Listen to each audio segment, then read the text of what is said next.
Stam conseille à Manchester United de recruter une star de Barcelone.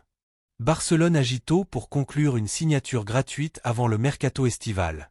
Commentaire de Hansi Flick après le match. Commentaire inattendu de l'entraîneur du Racing après le match de Barcelone. Avant de commencer, n'oubliez pas de partager votre avis dans les commentaires sur la performance de Barcelone aujourd'hui.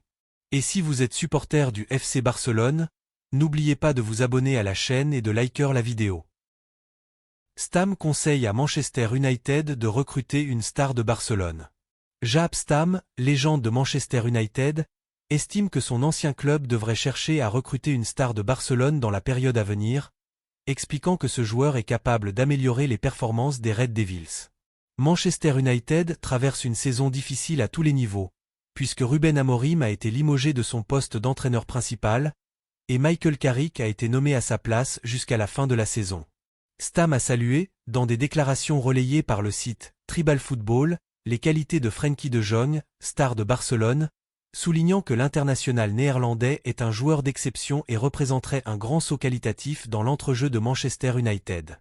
De Jong a déjà été lié à un transfert vers Manchester United à plusieurs reprises, durant le mandat d'Erik ten Hag comme entraîneur du club anglais. Stam a déclaré: « Mon transfert de rêve pour Manchester United lors du mercato hivernal est le recrutement de Frenkie de Jong en provenance de Barcelone. United doit toujours rechercher des joueurs capables d'améliorer ses performances, et Frenkie faisait partie de la liste des candidats du club depuis l'arrivée d'Erik ten Hag à la tête de l'équipe. » Il a ajouté: « J'ai beaucoup travaillé avec Frenkie lorsqu'il était jeune à l'Ajax, et c'est vraiment un joueur capable d'améliorer le rendement de l'équipe. » Stam a conclu ses propos sur De Jong. Il est très à l'aise avec le ballon, il a la capacité de courir d'une surface à l'autre, il est créatif et délivre les bonnes passes lorsqu'il a le ballon. C'est exactement ce dont Manchester United a besoin actuellement. La carrière de De Jong a considérablement évolué à Barcelone depuis l'arrivée de Hans Flick à la tête de l'équipe, et l'international néerlandais est devenu l'un des meilleurs joueurs du monde à son poste sous la direction de l'entraîneur allemand. Le niveau remarquable de Jong a poussé la direction de Barcelone à renouveler le contrat du joueur de 28 ans jusqu'à la fin de la saison 2029.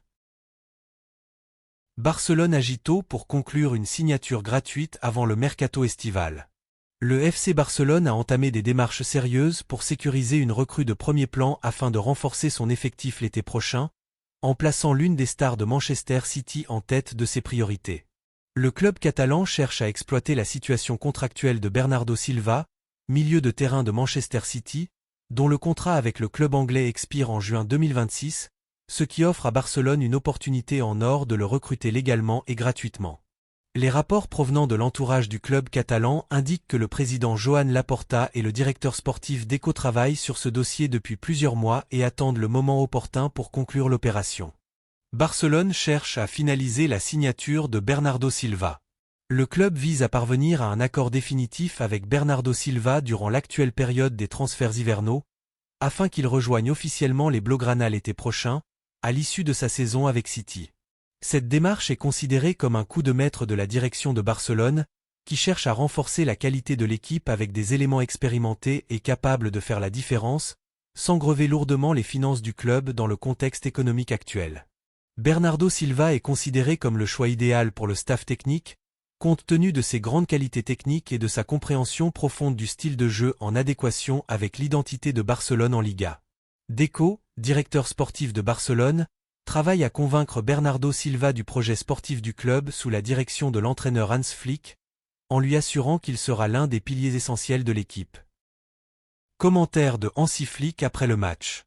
Hansi Flick est apparu devant les microphones après le coup de sifflet final avec le même calme qui précède la tempête.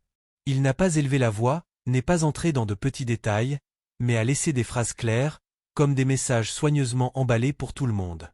Il a déclaré que ce type de match ne t'offre rien gratuitement, et que les huitièmes de finale de la Coupe ne connaissent pas la plaisanterie, car un seul match peut te retirer tout ce que tu as construit en plusieurs semaines.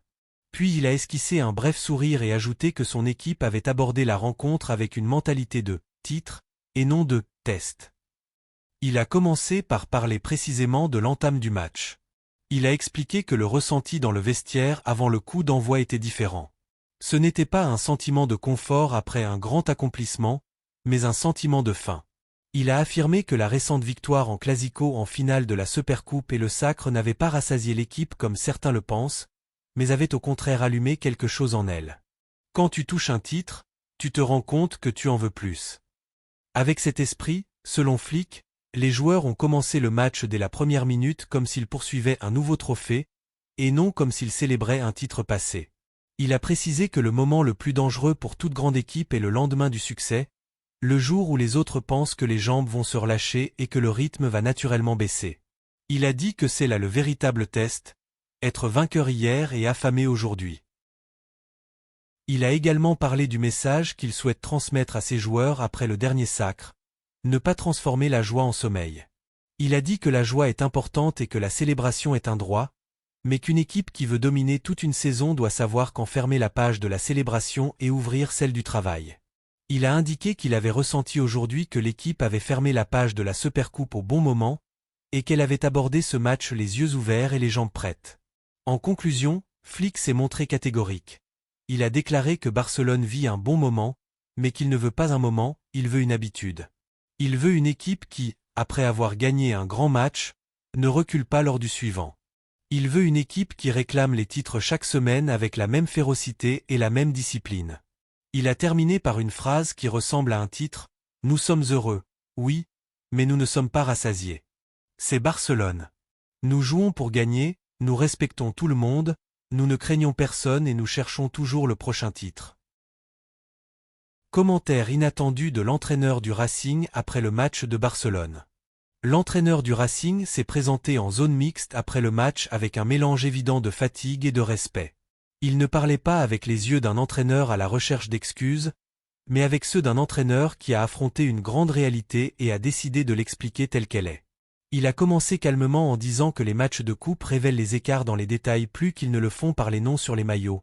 Puis il s'est arrêté un instant, comme pour peser la phrase suivante, avant de la lâcher directement. Oui, nous avons affronté Barcelone à un moment que je ne pense pas pouvoir être plus difficile que celui-ci. Il a ajouté que Barcelone, ces jours-ci, ne semble pas seulement être une équipe forte, mais une équipe qui vit sa meilleure période. Il a expliqué que la récente victoire en Clasico contre le Real Madrid n'était pas simplement un grand match qui s'est terminé et est passé, mais un signe clair d'un nouvel état d'esprit au sein de cette équipe. Il y a des équipes qui gagnent un grand match puis se calment, et Barcelone. Non, Barcelone a semblé prendre cette victoire comme du carburant. Il a précisé que le Clasico les avait amenés à aborder cette rencontre avec une seule certitude. L'adversaire arrive avec confiance et avec faim en même temps, une combinaison qui rend toute équipe terrifiante. Il est ensuite revenu sur leur préparation du match, expliquant que le vestiaire du Racing ne rêvait pas, il savait. Ils savaient qu'ils allaient affronter la meilleure équipe d'Europe à ce moment précis, non pas parce que c'est un titre médiatique, mais parce que ce que Barcelone montre sur le terrain possède toutes les caractéristiques de la puissance européenne. Rapidité dans les transitions, pressing organisé, capacité à ressortir le ballon sous n'importe quelle pression et calme dans la prise de décision même dans les moments. Il a ensuite insisté sur un point qui l'a particulièrement impressionné, la jeunesse. Il a expliqué que Barcelone ne possède pas seulement des jeunes au sens de l'âge, mais des jeunes au sens de l'audace. Tu vois de très jeunes joueurs, mais ils jouent comme s'ils étaient expérimentés. Il a souligné que ce type de joueur est rare, car le talent seul ne suffit pas et l'audace seule ne suffit pas, mais Barcelone a réuni les deux au sein d'un système qui les protège et extrait la meilleure version d'eux-mêmes. Puis est venue la phrase reprise par tout le monde. Barcelone possède des jeunes, du type capable de s'asseoir sur le trône du football pendant des années et des années. Il l'a dit en regardant droit devant lui, comme s'il parlait de l'avenir et non d'un match terminé. Il a ajouté que certains de ces jeunes ont une qualité qui te fait penser aux meilleurs joueurs du monde, sans que cela paraisse exagéré, car tu vois la prise de décision sur le terrain. Quand il passe, comment il se déplace sans ballon, comment il lit l'espace avant même qu'il ne s'ouvre, et comment il ne tremble pas sous la pression. Il a expliqué que le problème pour les adversaires n'est pas seulement qu'ils soient de jeunes talents, mais qu'ils apprennent vite, et que chaque match les rend plus intelligents et plus forts. Il a également indiqué que les jeunes de Barcelone ne sont pas de simples figurants, mais une partie essentielle de l'identité actuelle de l'équipe. Quand tu vois une équipe donner un tel niveau de responsabilité à de jeunes joueurs et que tu les vois l'assumer, tu sais que tu es face à un projet à long terme. Puis il a souri en disant, le plus effrayant, c'est qu'il ne semble pas être au début du chemin, il semble connaître le chemin.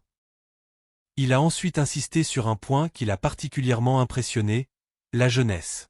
Il a expliqué que Barcelone ne possède pas seulement des jeunes au sens de l'âge, mais des jeunes au sens de l'audace.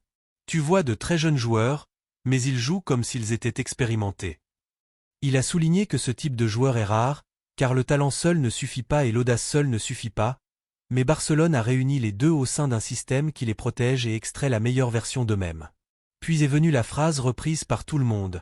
Barcelone possède des jeunes, du type capable de s'asseoir sur le trône du football pendant des années et des années.